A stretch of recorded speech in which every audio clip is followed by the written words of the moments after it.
শেখ মুজিবুর রহমানের মৃত্যুবার্ষিকীতে ধানমন্ডি ৩২ নম্বরে শ্রদ্ধা জানানোর জন্য আওয়ামী লীগ নেতাকর্মীদের আহ্বান জানিয়েছিলেন দলটির প্রধান শেখ হাসিনা।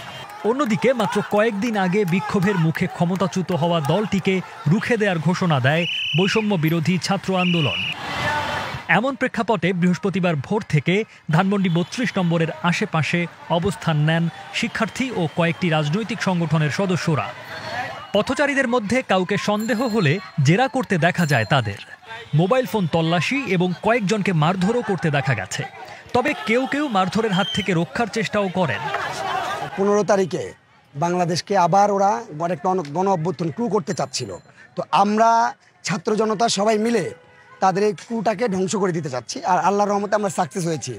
আমরা শুধু যারা আওয়ামী লীগ করছে ফুল নিয়ে আসতেছে এখানে তাদেরকে আমরা আটকাচ্ছি, এর বাইরে সাধারণ জনতা সুন্দরভাবে যেতে পারছে। সাধারণ জনগণকে আমরা কোনো ডিস্টার্ব করছি না, শুধু একমাত্র আওয়ামী লীগের নেতৃবৃন্দ এখানে আমরা আটকে দিচ্ছি। আওয়ামী লীগের সাথে সংশ্লিষ্টতা বা 15ই আগস্ট নিয়ে সামাজিক মাধ্যমে কোনো কর্মকাণ্ড পাওয়া গেছে এমন কিছু মানুষকে বিপরীত পাশের নিউ মডেল ডিগ্রি কলেজে নিয়ে যাওয়া হয়। তাদের পরে পুলিশের কাছে হস্তান্তর করা হবে বলে জানায় অবস্থানকারীরা। আমরা এখানে থাকার একটাই কারণ, আপনারা জানেন যে স্বাধীনতা থেকে স্বাধীনতাটা ধরে রাখা অনেক কঠিন।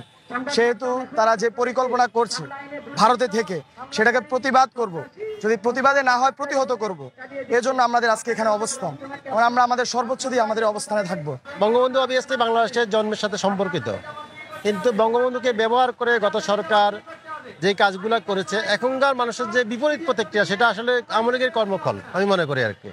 আওয়ামী লীগের কর্মফলের কারণে আজকে বঙ্গবন্ধুকে তাকে বিতর্কিত করছে, কিন্তু বঙ্গবন্ধু একক আওয়ামী লীগের না।